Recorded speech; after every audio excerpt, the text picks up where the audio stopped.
All right, time to close out another week of our daily briefings here on KLAM and KCDV. Friday, the 28th of August.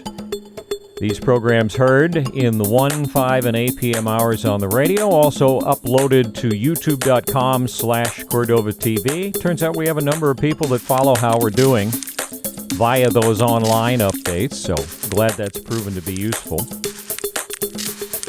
Thought we were going to maybe wrap the week up with the mayor today, but I think he got busy, as is so often the case. So what we'll do here is review some information from the state in their most recent weekly summary, because that helps us to stay vigilant about behaviors that are causing problems in other places in the state that we might want to very seriously avoid. First off, though, the dashboard is the same as yesterday. The alert level has not been raised as a result of yesterday's discovery of a new case. It's still at level 2, which is one of the green levels, and still just the one active case. There have been a total of 9 residents and 9 non-residents in Cordova. 1 active resident, meaning 8 recoveries. 0 active non-residents, meaning 9 recoveries, and most importantly, no hospitalizations and no deaths. A reminder, if you want to hear what Dr. Sanders had to say about our new case and reaction from the medical team about that, you can hear that in yesterday's update on the website or on the YouTube channel, youtube.com/Cordova TV. Look for the one dated the 27th. Again, what the city said about that is that a Cordova resident had tested positive. Positive result was the community's first in more than 3 weeks, so we had a very good run there. The case is a reminder for all residents and visitors to remain diligent and continue following all recommended safety precautions of social distancing, mask wearing in public, frequent hand washing, and disinfecting public surfaces. The positive case is on the dashboard. You can always check that at covid19.cityofcordova.net. The 18th positive case since testing began, with the 9 cumulative resident cases and 9 cumulative non-resident cases. Again, this is a reference to the one we talked about yesterday. It's not a new one today. And then they concluded by saying, this is the city, contact tracing is underway, and the Cordova medical team reminds all individuals to self-quarantine if they believe they've been exposed to the virus. Now, while we're doing well in Cordova, the state seems to fare not as well, with cases continuing to increase. So what we'll do is share the highlights from their weekly summary.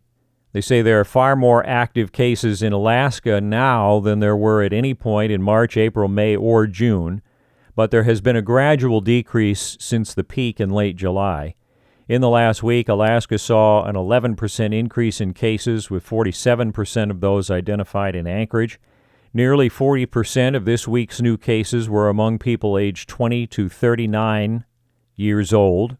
The percent of Alaskans who have recovered from COVID-19 compared to total cases in Alaska residents is increasing, but there are still more active than recovered cases reported. Of complete investigations, 61% of this week's new cases were community-acquired or secondary, meaning that those Alaskans got COVID-19 from others in their community rather through travel. Many people diagnosed with COVID-19 statewide continue to report attending social gatherings, community events, church services, and other social venues while they were contagious, but before they were aware they had the virus. Hospital beds used for patients with COVID-19 ranged from 32 to 45 over the past week. Total statewide hospital bed occupancy has remained between 50 and 60% over the past week, although this includes urban hospital beds as well as beds in smaller hospitals that often don't accept transfers from other hospitals. And then finally, they say Alaskans should avoid gatherings, wear masks in public, keep 6 feet of distance from anyone outside their household, and wash hands frequently to slow the spread of COVID-19. Advice, obviously, we're very used to at this point, but at the statewide level particularly, they need to keep that message out there because of the larger than ideal number of people who apparently are not, especially in that 20 to 39 age group, who are not following it nearly as well, again, as we seem to be doing here. And there has been some talk, by the way, you would have heard that on our briefing with the city manager, which also you can go back to the YouTube archive and listen to, about some plans to gradually, cautiously, and with vigilance start opening up some of City Hall again. That plan hasn't changed as far as I know. In fact, the mayor, in my text exchange with him this morning to see if he'd be available, referenced that is still the plan.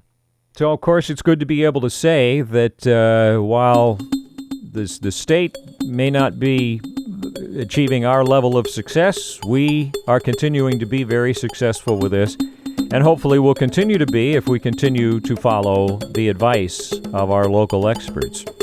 So with that, we will wrap up this week of Daily Briefings. Again, if anything important should happen over the weekend, we'll certainly jump in with extra coverage. But Monday through Friday in the 1, 5, and 8 p.m. hours on the radio. And these get uploaded, that is, to youtube.com/Cordova TV as soon as we can get them up there after they've been produced. Keep in mind, COVID-19.cityofcordova.net for the most current information and the most accurate accounting of Cordova's cases of this virus.